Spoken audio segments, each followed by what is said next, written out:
Who knows not the tragedy of Tristan and Isolt, the fair-haired Cornish harper whose hands held steel and string, and Ireland's greatest treasure, born like Helen crossed the water, while the waves approaching bowed before her beauty. All who've heard the telling know the blind and bitter fates placed the cup of love's sweet poison to unconsenting lips, and as plank fell home to timber, and the king beheld his lady, carols rang within the church, and seagulls screamed.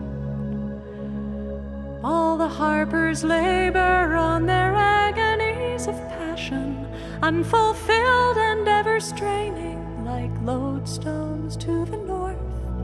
But few will ever mention how the cold breath of the Northlands let them lie at last as one without deceit.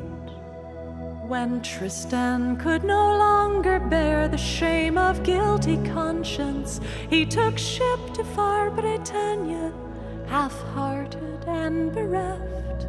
He cast aside his music, cut the strings which brought him joy, and took solace in the fury of the field.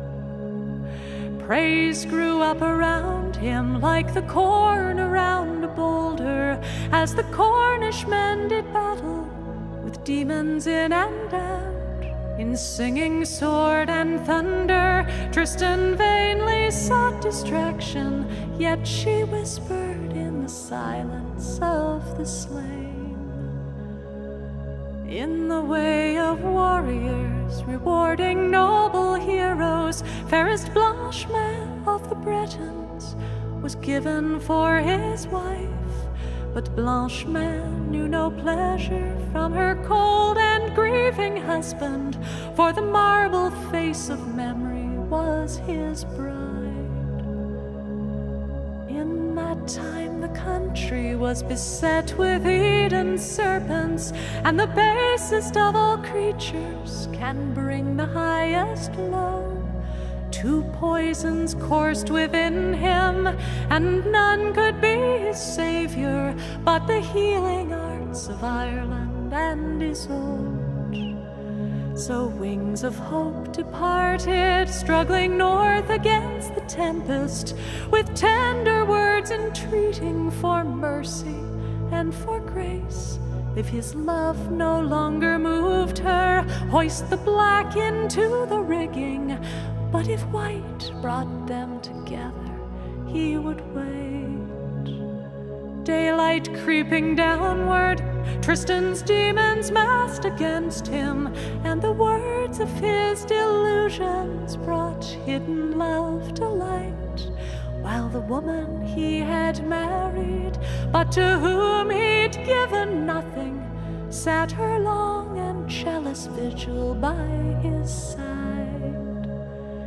Morning framed the answer, walking lightly o'er the water, like Christ's own victory banner, it flew toward the shore.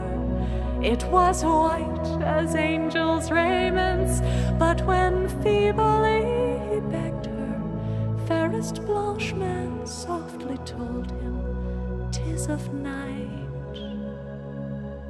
Who can say which venom took the soul from Tristan's body, and the bells began their tolling as Isolt ran up the strand. The wind grew slow and silent as she wept upon her lover, and in gentleness it took her grief away.